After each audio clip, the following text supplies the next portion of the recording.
اعوذ باللہ من الشیطان الرجیم بسم اللہ الرحمن الرحیم۔ شروع اللہ کے پاک نام سے جو بڑا مہربان اور نہایت رحم کرنے والا ہے۔ اپنے تمام دیکھنے سننے اور چاہنے والے دوستوں کو اپنے اس چینل فراز کی آواز میں خوش آمدید کہتے ہوئے السلام علیکم۔ محترم سامعین، ہمارے اس سلسلے میں خلیفہ دوم حضرت عمر بن خطاب رضی اللہ عنہ کی زندگی کے حالات اور واقعات تفصیل سے بیان کیے جائیں گے۔ حضرت عمر رضی اللہ عنہ کی زندگی کے حالات اور واقعات کی قسط نمبر 3 میں آپ سب کو خوش آمدید۔ حضرت عمر فاروق رضی اللہ تعالیٰ عنہ کی دور جاہلیت کا ایک ورق بعثت نبوی صلی اللہ علیہ وآلہ وسلم سے چند سال پہلے کی بات ہے کہ جیسے ہی ذوالقعدہ کا چاند طلوع ہوا، جزیرہ نما عرب کے مختلف گوشوں سے عرب سانڈنی سواروں کا ایک طوفان امٹ پڑا جو ہر سال حج سے پہلے عکاظ کے میلے میں شرکت کے لیے آتے تھے۔ میلہ مختلف قبائل کے تماشائیوں سے کھچا کھچ بھرا ہوا تھا، جن میں مکہ والوں کی تعداد سب سے زیادہ تھی۔ بطحا کے میدان میں جہاں یہ میلہ لگتا تھا، عربوں نے اپنے خیمے گاڑ دیے تھے اور اس کا ایک حصہ تجارت کے لیے مخصوص کر دیا تھا۔ اس حصے میں تاجروں نے خیموں کے سامنے اپنی دکانیں آراستہ کی تھیں، جن میں حجازی مصنوعات بہت کم اور شام و یمن کی وہ مصنوعات بکثرت تھیں جو مکہ اور اس کے قریب و جوار کے لوگ جاڑے اور گرمی کے سفروں میں لائے تھے۔ دکانوں پر مردوں اور عورتوں کا جھمگٹ تھا جو اپنی اپنی پسند کی چیزیں خرید رہے تھے۔ عورتیں زیادہ تر کپڑے کی دکانوں پر تھیں، مختلف رنگ اور مختلف بناوٹ کے کپڑے اٹھاتی، انہیں الٹ پلٹ کے دیکھتی اور شام و یمن کے بنے ہوئے ان نظر فریب کپڑوں میں سے جو کپڑا انہیں پسند آتا خرید لیتی۔ ان میں اگر کوئی طرح دار حسینہ ہوتی تو بے فکرے نوجوانوں اور پختہ کار مردوں کو اپنی طرف کھینچ لیتی، جو بظاہر تو خریداری کے لیے آئے ہوتے لیکن دراصل کپڑوں اور سامان سے زیادہ انہیں اس کافر ادا کے حسن و جمال سے آسودہ ہونے کا شوق بے چین کرتا۔ ان دکانوں کے قریب ہی عیش و نشاط کے اڈے تھے، جہاں دن کو عموماً اور رات کو خصوصاً نوجوانوں کی بھیڑ سی لگی رہتی۔ ان محفلوں میں عرب کے فتنہ فروش عورتیں بھی بے تکلف شریک ہوتی تھیں۔ رات کے رومانی اندھیروں میں بساطیں عرب بچھائی جاتی اور عرب کے من چلے جام و ساغر سے کھیلنے لگتے۔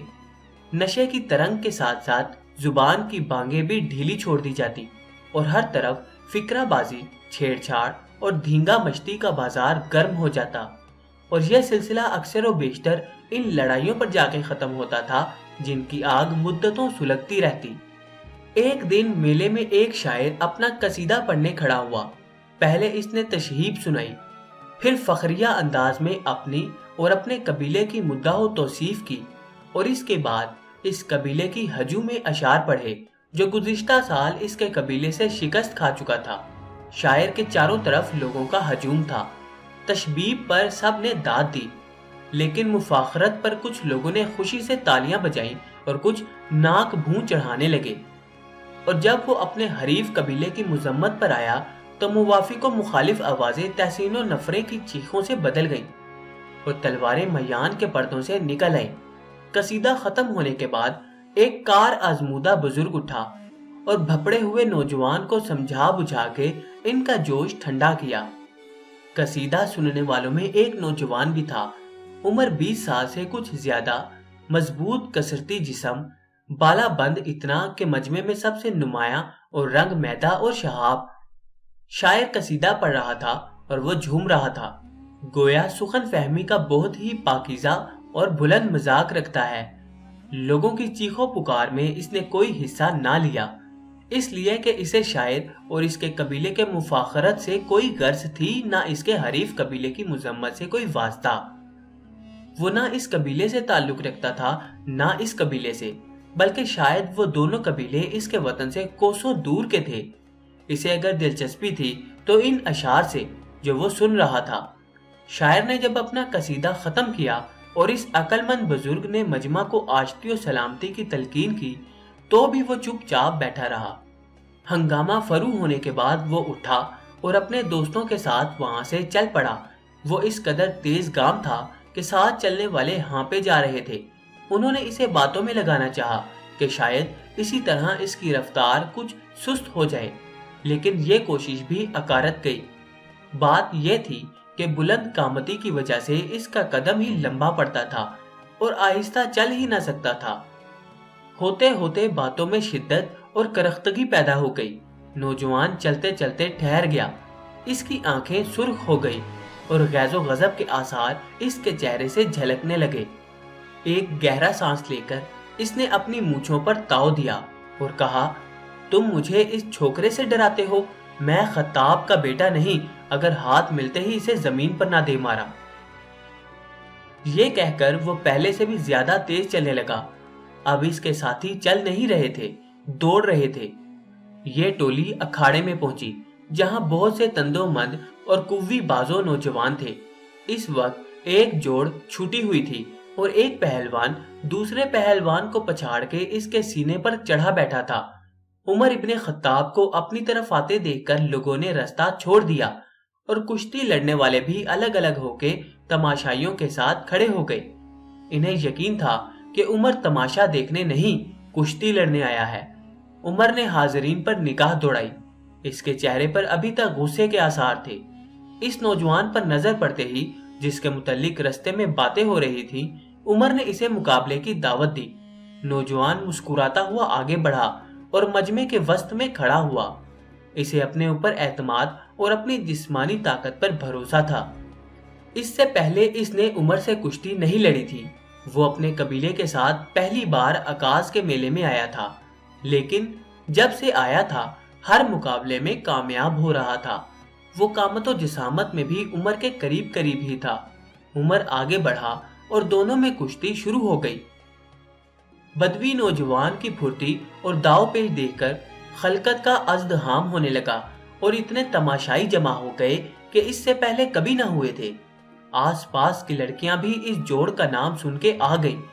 انہیں بڑی بے صبری سے کشتی کے فیصلے کا انتظار تھا، اس لیے کہ اور لوگوں کی طرح وہ بھی جانتی تھیں کہ گزشتہ مقابلوں میں ابن خطاب کو کبھی ناکامی کا منہ دیکھنا نہیں پڑا، لیکن جب سے یہ بدوی نوجوان آیا تھا برابر اپنے حریصوں کو پچھاڑ رہا تھا، اور لوگوں کے دل میں یہ خیال آنے لگا تھا کہ شاید یہ عمر کو بھی پچھاڑ دے۔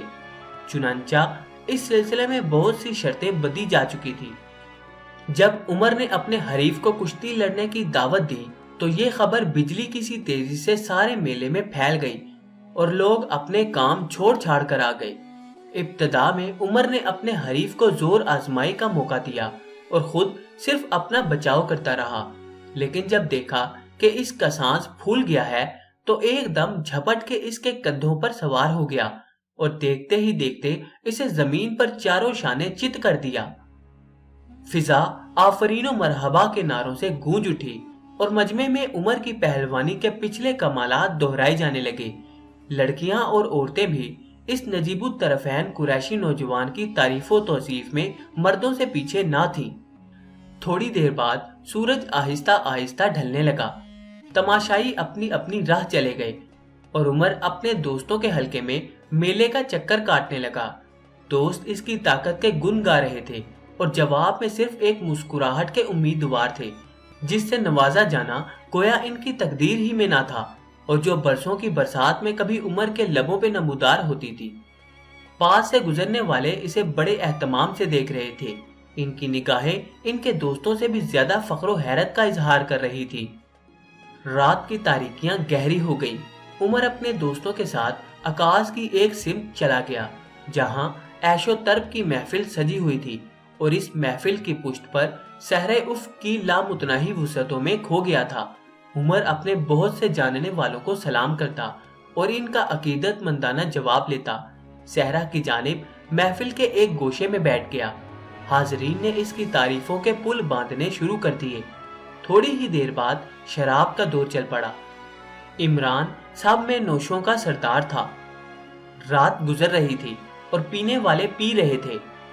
متانت سے یاوہ گوئی، عشق بازی سے شاہ سواری اور ایام عرب سے انصاب عرب تک کوئی موضوع ایسا نہ تھا جو پینے کے دوران میں زیر بحث نہ آیا ہو۔ عمر اس گفتگو میں بڑھ چڑھ کے حصہ لے رہا تھا۔ شراب نے اس کی زبان کی گرہیں کھول دی تھی اور وہ ہر موضوع پر